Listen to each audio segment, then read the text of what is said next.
Netaji Subhash open university থেকে যে সমস্ত ছাত্রছাত্রী তোমরা পিজি কোর্সে পাঠরত, তোমরা রেজাল্টের জন্য অপেক্ষা করছিলে, এই মুহূর্তে ইউনিভার্সিটি থেকে কিন্তু গুরুত্বপূর্ণ একটা আপডেট, অর্থাৎ তোমাদের পিজি কোর্সের রেজাল্ট কিন্তু পাবলিশ হয়ে গেল। আমরা যেমনটি জানিয়েছিলাম ডিসেম্বরের শেষের দিকে কিন্তু পিজি কোর্সের রেজাল্ট পাবলিশ হওয়া শুরু হবে।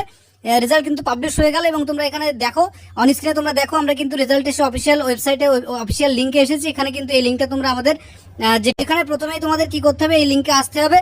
লিঙ্কে এসে তোমাদের কি করতে হবে, এখানে দেখো লেখা আছে এনরোলমেন্ট নাম্বারটা লিখতে হবে। এখানে তোমাদের আমরা একটা স্টুডেন্টের এনরোলমেন্ট নাম্বার, আমাদের স্টুডেন্টের এনরোলমেন্ট নাম্বার লিখছি। তো এখানে তোমরা লক্ষ্য করো, আমাদের একটা স্টুডেন্টের আমরা এনরোলমেন্ট নাম্বার এখানে লিখেছি। লেখার পরে তোমাদের এই সাবমিট অপশনে ক্লিক করতে হবে। তো সাবমিট অপশনে যখনই তোমরা ক্লিক করবে, সাবমিট অপশনে ক্লিক করার সাথে সাথে এখানে কিন্তু রেজাল্টটা ডাউনলোড হয়ে গেছে। এখানে যে ওপেন অপশনটা আছে, এই ওপেন অপশনে তোমাদের ক্লিক করতে হবে। তো যখনই ক্লিক করার সাথে সাথে তোমাদের দেখো এই রেজাল্টটা কিন্তু ওপেন হয়ে যাবে। তো এখানে কিন্তু রেজাল্টে তোমাদের কত নাম্বার পেয়েছিলে, অ্যাসাইনমেন্ট পরীক্ষার ক্ষেত্রে তোমরা কত নাম্বার পেয়েছিলে, ফাইনাল পরীক্ষায় তোমরা কত নাম্বার পেয়েছো এবং টোটাল কত মার্কস হয়েছে, তোমাদের গ্রেডটা কি আছে, কোনো পেপারে এনসি হয়েছে কিনা। এনসি থাকলে কিন্তু সেটা এনসি লেখা থাকবে, যেহেতু এই স্টুডেন্টের কোনো এনসি আসেনি, 4টে পেপারে ক্লিয়ার আছে, সেই জন্য কিন্তু সমস্ত পেপারে সিসি অর্থাৎ ক্লিয়ার লেখা আছে। তো এইভাবে তোমরা কিন্তু চেক করে দেখে নিতে পারবে। আমাদের লিঙ্ক দিয়েছে, অবশ্যই সেখান থেকে সরাসরি তোমরা চেক করে দেখে নিতে পারবে। তো তোমাদেরকে জানিয়ে রাখবো, এটা কিন্তু শুধুমাত্র পিজি কোর্সের হিস্ট্রি সাবজেক্টের রেজাল্ট পাবলিশ হয়েছে।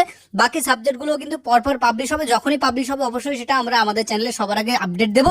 তো এই ছিল তোমাদের জন্য এই মুহূর্তে গুরুত্বপূর্ণ ইনফরমেশন, এবং পরবর্তী কিন্তু পরপর সমস্ত সাবজেক্টের রেজাল্টই পাবলিশ হবে এবং যখনই পাবলিশ হবে আমরা আপডেট দিয়ে দেবো। তো আশা করছি ভিডিওটি ভালো লেগেছে। যদি ভালো লেগে থাকে অবশ্যই লাইক করবে এবং বন্ধুদের মাঝে শেয়ার করে দেবে, যাতে পরবর্তী ইনফরমেশনগুলো তারাও সবার আগে জানতে পারে।